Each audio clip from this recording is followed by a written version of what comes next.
구독자 여러분 안녕하십니까? 오늘은 암 환우분들께서 궁금해하시는 주제입니다. 항암제 치료나 방사선 치료 받으실 때 대학병원 교수님들께서 보충제, 비타민제 함부로 드시지 말라고 말씀하십니다. 오늘 이 주제에 대해서 말씀드리겠습니다. 항산화제나 여러가지 보충제가 간이나 신기능을 나빠지게 할 수도 있고, 그리고 주로 걱정하는 것은 항암치료 또는 방사선치료, 이 치료의 효과가 떨어질 것을 염려하기 때문에 함부로 드시지 말라고 말씀하실 것입니다. 그래서 항산화제 복용을 반대하는 주로 대학병원 교수님들 입장은 어떤 것이냐면, 이 세포독성 항암제 또는 방사선치료 원리가 이 암세포 DNA를 직접 손상을 주거나 또는 자유라디칼, 활성산소라고 하는데요. 이 활성산소를 생성을 시켜서 이 활성산소에 의해서 이 암세포를 파괴하는, 이렇게 이 항암 효과를 내는데, 여러 비타민이나 보충제들은 이 항산화 기능을 통해서 활성산소를 감소시킵니다. 그러면 활성산소 농도가 감소하면 암세포의 사멸 효과도 감소할 수 있기 때문에 이 항암 효과가 떨어질 수 있다는 그런 염려가 있는 것입니다. 그래서 이런 논란에 대해서 외국에서는 오래전부터 광범위하게 연구가 이루어져 왔습니다. 반대로 항산화제 복용을 찬성하는 의사들의 입장입니다. 산소가 잘 공급된 암 조직은 치료 효과가 좋습니다. 그런데 종양의 중심부로 갈수록 저산소 상태입니다. 그러면 치료 효과가 떨어집니다. 그런데 항산화제를 복용하면 종양 중심부의 산소 농도를 증가시키기 때문에 항암 치료 효과가 좋게 나옵니다. 또 항암 치료를 하면 암 주위의 정상 조직에도 손상이 발생하는데, 항산화제를 보충하면 이 손상이 감소합니다. 인체 내 총 항산화제 농도가 감소합니다. 방사선 치료, 항암 치료에 의해서 총 항산화제 그 양이 감소합니다. 면역세포들은 이 항산화제 농도가 감소하면 면역세포 기능도 떨어집니다.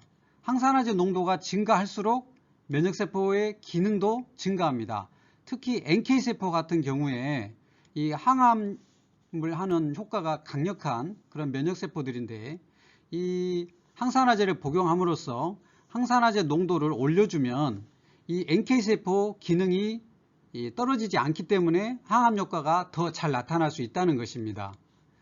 그리고 전체적인 면역 기능이 떨어지면 새로운 암, 기존의 암 말고 새로운 암, 항암 치료하면서 새로운 암이 발병하는 경우가 굉장히 많거든요.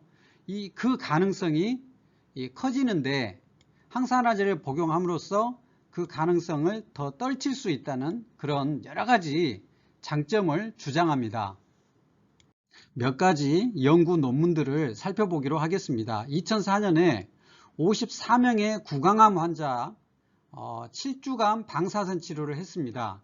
그 구강암 환자니까 구강에 방사선 치료를 했는데요. 그러면 구내염이 많이 발생하겠죠. 아프타스 얼서가. 치료 직전 비타민 E 각을 한 군과 하지 않은 군에 비교를 한 것입니다.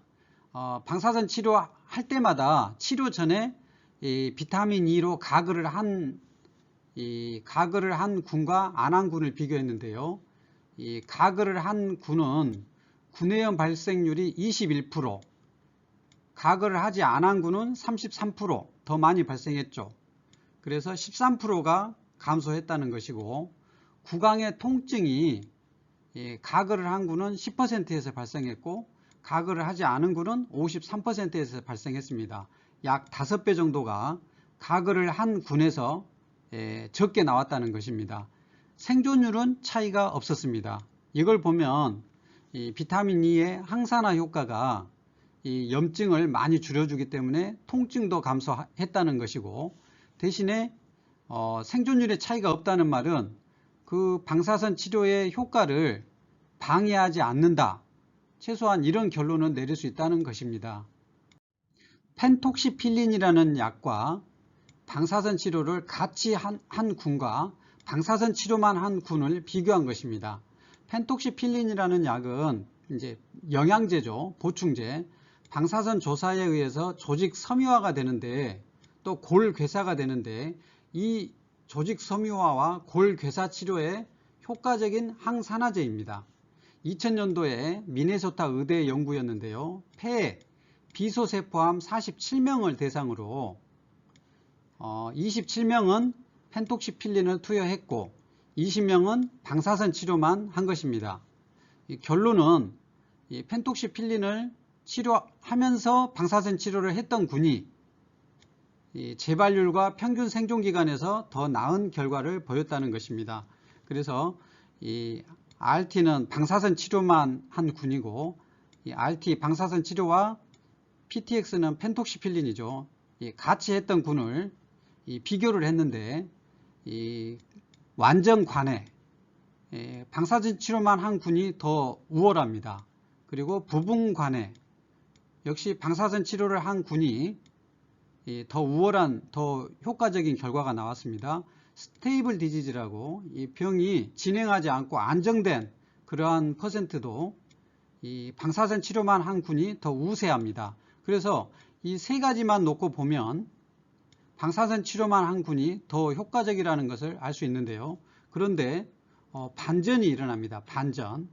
이 재발할 때까지의 그 개월수, 시간을 보니까 방사선 치료만 한 군은 9개월 후에 재발을 했고 펜톡시필린을 함께 치료한 군은 11개월 후에 재발을 했기 때문에 약 2개월 정도, 평균적으로 2개월 정도 더 나중에 재발을 했습니다. 그리고 이 평균 생존 기간을 봤는데 이 방사선 치료만 한 군은 7개월, 그리고 펜톡시필린을 병용 치료한 군은 18개월로 굉장히 많은 이 차이가 있습니다. 그래서 결국은 사실은 이게 더 중요하죠. 평균 생존 기간이나 재발하지 않고 그 기간, 이게 더 중요한 그 지표가 되는데 훨씬 더 좋은 결과를 보였습니다. 다음은 멜라토닌입니다. 멜라토닌은 뇌에서 분비되는 수면 유도 호르몬입니다. 그런데 항산화제입니다. 항산화제. 항산화 기능이 강력하고 항암 효과도 있습니다. 그래서 오프라벨 약물, 이 암 환우분들은 많이 아실 것입니다. 오프라벨 약물로 많이 사용합니다. 어떤 분들은 뭐 어마어마한 대용량을 사용하기도 하는데요. 교모세포종이라고 뇌암의 일종인데 이 암이 굉장히 진행이 빠르고 예후가 좋지 않은 암입니다. 이 췌장암에 버금가는 그런 나쁜 예후를 가진 암인데요. 이 교모세포종 30명을 대상으로 멜라토닌을 병용 투여한 군 14명과 방사선만 한 군 16명을 비교한 것입니다. 멜라토닌은 하루에 20mg 투여했습니다. 멜라토닌은 부작용이 정말 거의 없다고도 볼 수 있는 그런 생리적인 호르몬이죠. 결론은 멜라토닌 병용 치료군이 월등히 좋은 치료 효과를 보였습니다. 그래서 멜라토닌 병용 투여군과 방사선 치료만 한 군을 비교했는데 1년 후까지도 생존한 사람이 14명 중에서 6명, 42%가 생존했습니다. 방사선 치료만 한 군은 16명 중에서 1명만 1년 후까지 생존했는데 6%입니다. 굉장히 엄청난 차이를 볼 수 있습니다. 그리고 삶의 질이나 어떤 여러가지 합병증 차원에서도 이 멜라토닌을 병용했더니 훨씬 이 삶의 질도 좋았다는 결과가 나왔습니다. 이것만 봐서는 이 멜라토닌을 같이 투여하니까 방사선 치료를 방해하는 것이 아니라 오히려 더 치료 효과가 좋게 나온 그런 결과입니다. 다음은 이 방사선 치료 후에 부작용이 있는 환자에게 비타민 A를 투여했더니 효과가 있는가, 이걸 이제 보는 연구였습니다. 시카고 의대에서 전립선 암으로 방사선 치료를 했는데 치료 후에 6개월 이상이 경과했습니다. 그랬더니 골반 증상을 호소하는 사람 19명을 선정한 것입니다. 이 전립선 암으로 전립선에 이 방사선 조사를 하면 아무래도 그 골반 쪽이니까 여러 가지 골반 증상이 나타날 것입니다. 이 설사, 항문의 통증, 절박뇨, 변실금, 이 소변을 못 참고 막 이렇게 보게 되는 거고, 변실금은 대변을 못 참고 화장실 가기 전에 대변이 나와버리는 이런 여러 가지 골반 증상을 방사선 치료 후에 19명이 이제 호소를 했는데요. 이 환자들에게서 비타민 A를 10명은 90일간 비타민 A를 하루에 1만 IU를 경구 투여했고 9명은 그렇지 않고 위약을, 가짜약을 투여한 것입니다. 그래서 90일 후에 봤는데 비타민 A를 투여했던 10명 중에서 7명이 골반 증상이 호전되었습니다. 그리고 이제 위약 투여군은 9명 중 2명만 증상이 호전됐습니다. 그래서 비타민 A 투여군이 훨씬 더 좋은 효과가 나왔고, 이 9명 중에서 2명만 호전됐는데 7명은 호전이 없었죠. 그 7명 중에서 다시 5명에게 90일간 비타민 A를 투여했더니 5명 모두 증상이 좋아졌습니다. 결론은 비타민 A의 상처 치유 효과가 방사선 조사 후에 합병증에도 효과가 탁월했다는 결과가 나왔습니다. 결론입니다. 굉장히 많은 보충제, 항산화제 관련 연구가 있습니다. 제가 아주 적은 소수의 사례만 말씀드렸습니다. 결론은 항산화제가 방사선 요법의 효과를 저해하지 않는 것으로 보입니다. 오히려 반대로 방사선 치료 효과를 증폭시키는 경우가 흔합니다. 항암 방사선 치료의 부작용은 상당히 감소시킵니다. 새로운 암 발병 가능성도 감소시킵니다. 대부분 연구에서 항산화제 병용 사용이 긍정적인 결과가 나왔으나 소수에서는 부정적 결과가 나왔습니다. 많은 연구 결과가 나왔지만 추가적인 연구가 필요합니다. 잠정적 결론입니다.